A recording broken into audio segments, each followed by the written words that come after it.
The following episode of Crusade for Myth Drannor is adapted from the Well of Lord Barcus by Roger Baker, published in Dungeon Magazine number 41. Having cured Jade of her curse and returned to Ashabenford, our heroes find themselves summoned the next morning to the barracks of the Riders of Misseldale. Or more accurately, Rilyanasse and Jade are summoned, though their companions aren't going to miss out.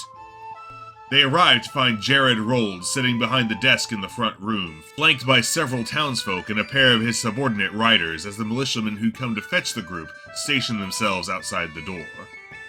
He invites the party to take a seat before getting to business. Jade inquires as to what he wants, and he responds that they are called for two, possibly related reasons. He opens by thanking the group for ending the Zhentarim raids on Misseldale. Ril observes that there must be other business since she was asked to bring elven Paladin to this audience, and the owl had not accompanied them to the Zhentarim fortress.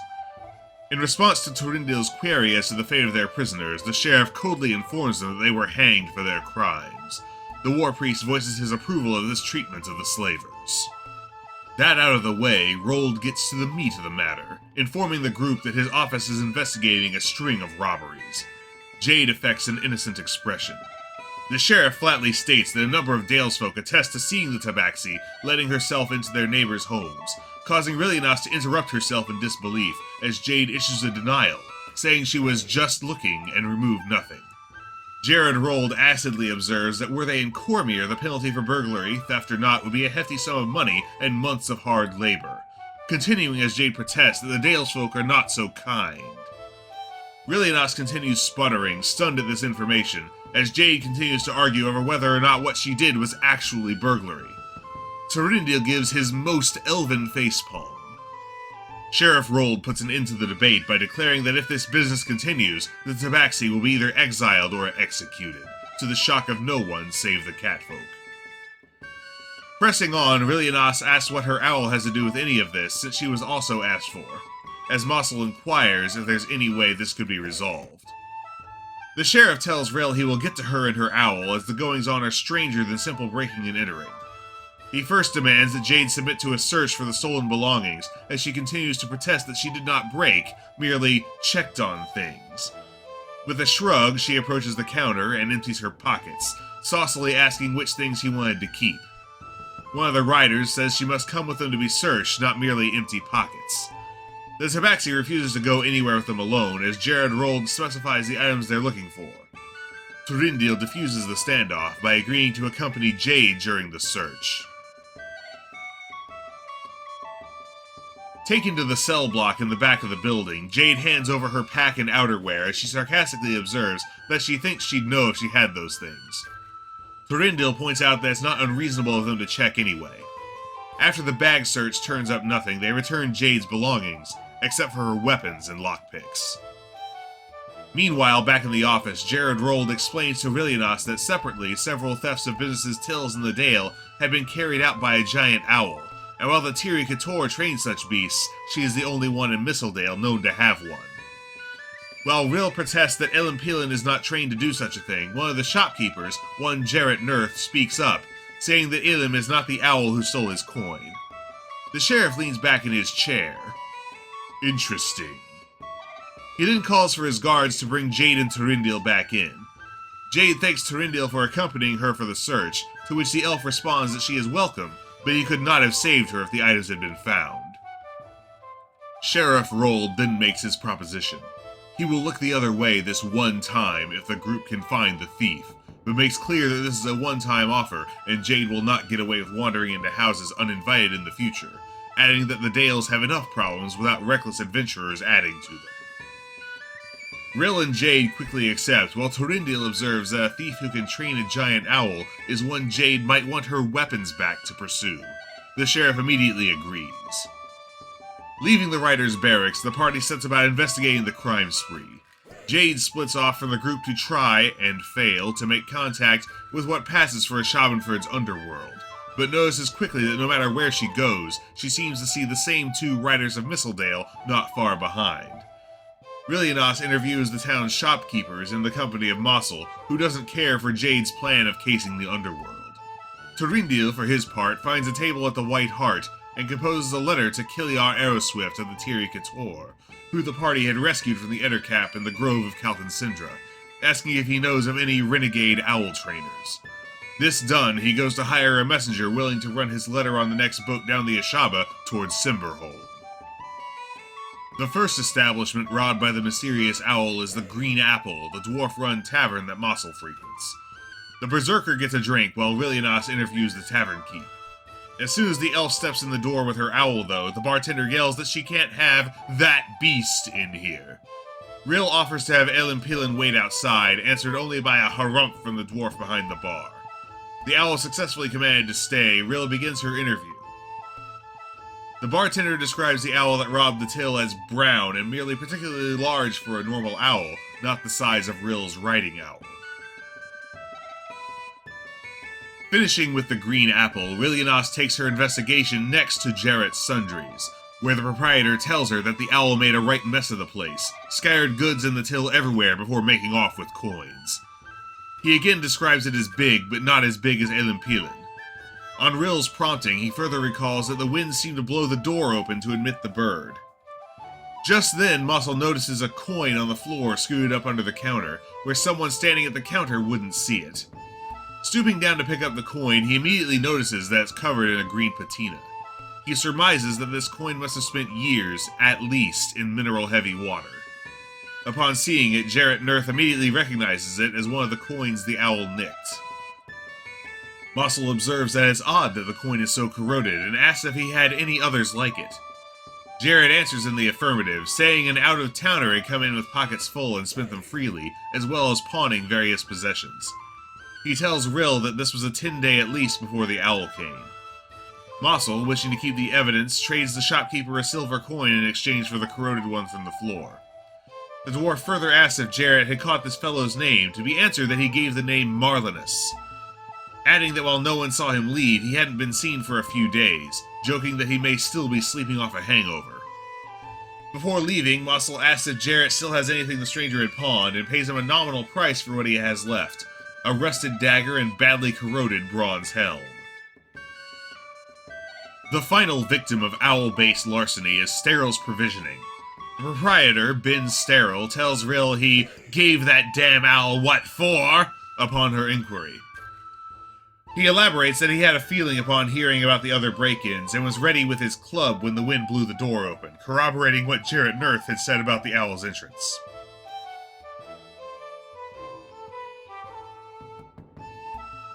Massul produces the corroded coin from Jarrett's Sundries, and asks if the shopkeep has any coinage like it. Ben Steril says that he doesn't anymore, for the night after the owl came in, old bro Cliffstalker came in and bought all the strange coins the traveler had spent. Ben elaborates that the coins gave him a funny feeling, so he was glad to part with them, and that Bro had said he'd suddenly taken up coin collecting, so he changed them out one for one. Concerned, Ril asks how Bro seemed to be doing, to which Ben responds that, well, I don't know, he seemed to be real mumbly, but was clear about what he wanted, and Ben was happy to give it to him. Ril then asks if there were any feathers left behind when Ben had struck at the owl. Ben answers that the feathers flew, but he'd swept them up and put them outside. He supposes the wind must have blown them away, because there wasn't a single one left later that night. Massul asks what the stranger had spent the coin on. Ben tells him a new pair of boots and a hunting knife, and he'd been interested in a hand crossbow the merchant had come across, but didn't want to pay what he'd wanted for it. Massul asks if the hand crossbow is still in stock, to which the shopkeep nods and produces a well-made hand crossbow carved from a black wood. An inspection reveals nothing out of the ordinary. Declining the asking prices out of his range, Massul and Ril move on. Meeting back up to compare notes, Túrendil decides to scrap his plan of contacting the Túrendil, since it turns out that the owl was not one of their giant riding beasts. Ril adds that the owl didn't act very owl-like with its ability to pick out specific coins, surmising a shapeshifter may be behind the thefts. Learning that the bird's feathers disappeared, Túrendil posits that perhaps they were dealing with a summoner rather than a natural bird at all. Producing the corroded coin, Massul asks if one of them could examine it for magic. A quick orison from Túrendil later, the priest confirms that no magic clings to the coin or the other items. He asks if the rings or figurines that were sold had been corroded, thinking that may not be the common thread. Realizing that they don't know, the three decide to look up Bro Cliffstalker to see what he may know about the mysterious stranger's pawned belongings and coin that he'd been so eager to buy. Some asking around later, Rill locates Cliffstalker at the Green Apple, where Jade is sitting and watching the patrons. Massul asks if the adventurers can join Bro's table, and the man reluctantly agrees. The dwarf orders drinks for the table and then produces the corroded coin. Bro Cliffstalker slams his hand down on the table, declaring he wants nothing to do with the coins and was in enough trouble as it is. Massul asks what trouble the man could be in. He responds that everyone thinks he wants to buy their coins now and he doesn't know why, asserting that he does not collect them except what he earns. Massul tells the man that they'd heard from Jarrett Nurth that he'd come into his shop and bought all the coins of the like he had, asking if he was now saying that hadn't happened. Cliffstalker responds with a flat denial. Studying his mannerisms carefully, Rilyanasse believes he's being honest. Massul presses, asking that if it wasn't him, could he say what he was doing 5 days past. He responds that all he remembers is heading home, then waking up with muddy boots, no money left, and everyone wanting to sell him their old coppers.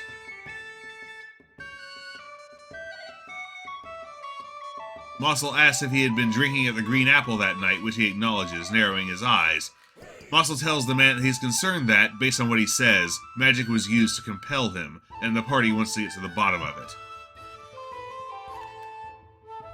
He rages that Massul should tell his wife, who thinks he made it up to throw away his wages with the ladies of the Velvet Veil. Rill wryly observes that the fest hall would not be muddy, and asks if he might have any other ideas of where he may have gone. He answers that, as it hasn't rained in over a 10-day, the only real possibilities are the Horsewater Pool, Haresk Pool, and the bank of the river Ashaba, adding that he had no reason to go to any of them. Finally, Massul asks how much coin he was missing, and upon the man's response, the adventurers express sympathy and thank him for his time, Massul digging into his belt pouch for coin to thank the man for his time and recompense his loss. Túrendil observes that since it would be madness to go to Haresk's pool, that's probably where they should look. The three leave the tavern, Jade staying behind to work off her tab washing dishes.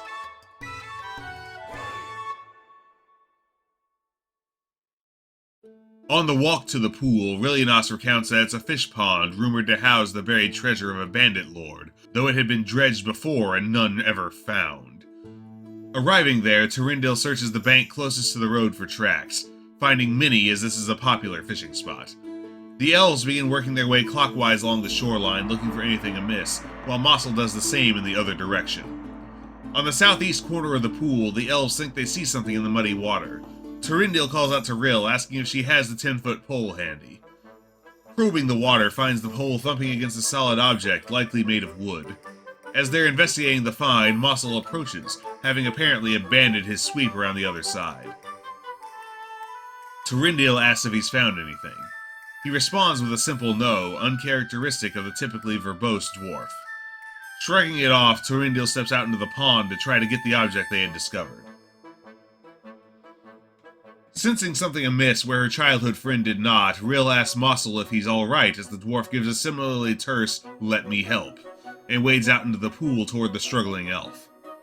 Together they pull a chest from the muck and wrestle it to shore. It looks fairly new. While they're at it, Rilyanasse, suspicious, casts Detect Magic, examining Massul. As they wrestle the chest to shore, Rill's eyes stray further out, lighting upon a sunken body further out in the pond. Calling out in alarm, she moves towards her companions, pointing with the 10-foot pole.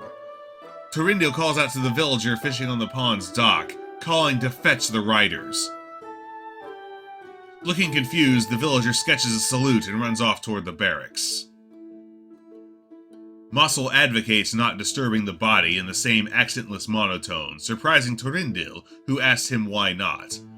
The dwarf reasons that since they called for the riders, it might be better to wait, adding that he was more concerned with the gold.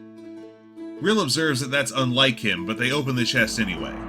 Inside is an assortment of coins, almost all corroded like the one Massul had found on the floor of Jarrett's sundries, along with the silver rings, quartz figurines, and 3 glass marbles.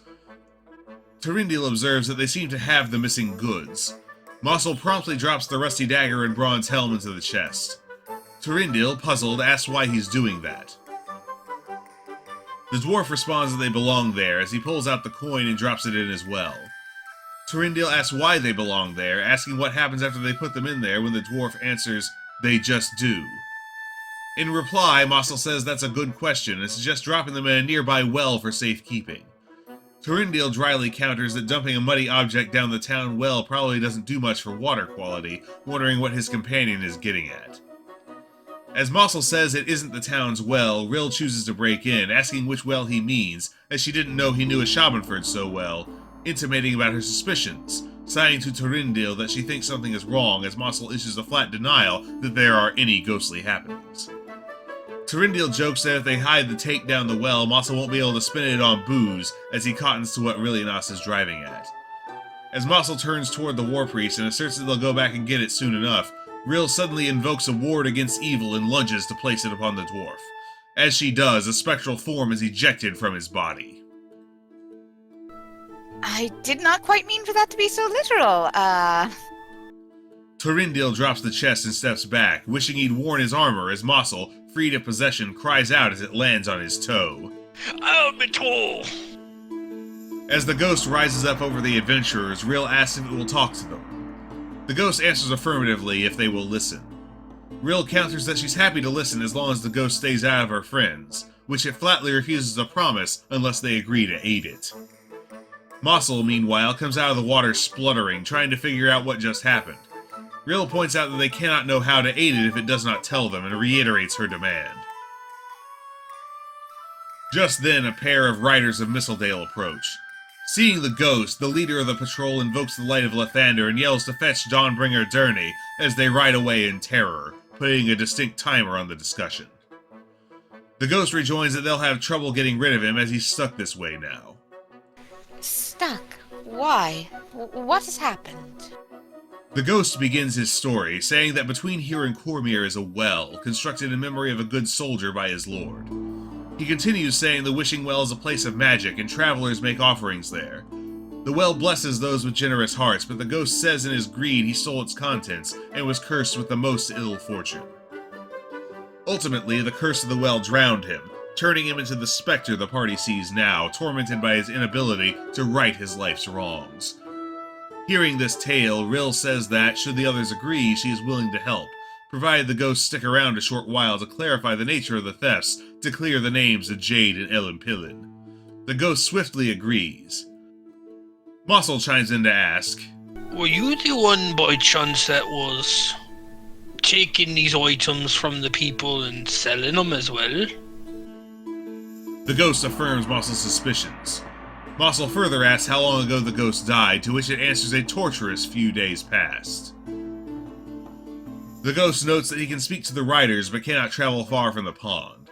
Massul pushes the matter of recompense to the victims of the ghost's mortal self, to which the ghost replies that while everything in the chest must return to the well, there are rubies hidden in the boots on his corpse, but he insists on breaking the curse binding him as a ghost before his body is disturbed, to which the adventurers swiftly agree.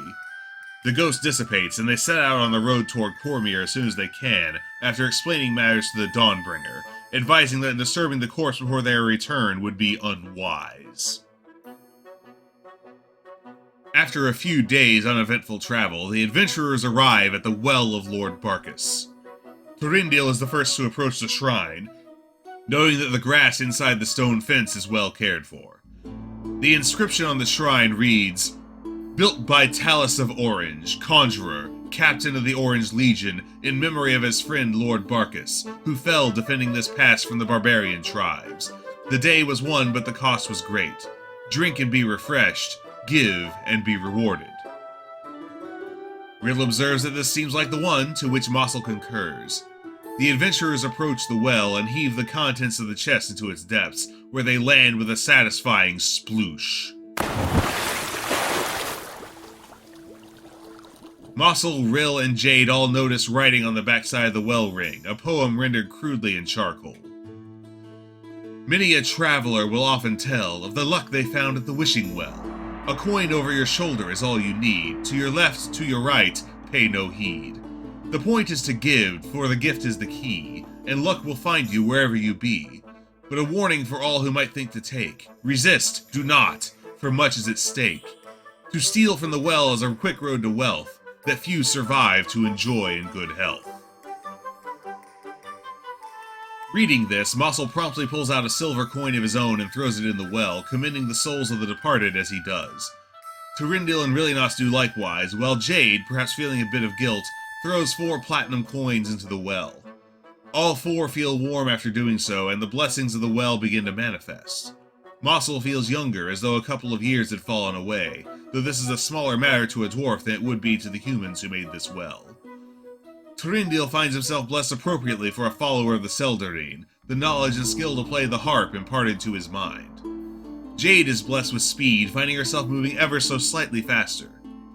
Rilyanasse is unsure what happened to her, though it would turn out later she was blessed with buoyancy, never to sink in water. Their errand accomplished, the adventurers set out on the return journey to Ashabenford. Upon their return, they find the ghost gone and retrieve his corpse for burial and his belongings to recompense the merchants he had built. Thus concludes the Well of Lord Barcus. Join us next time as the party becomes embroiled in the mystery of a moving section of the Cormanthor Forest. Please like, share, and subscribe, and we will see you for the next adventure.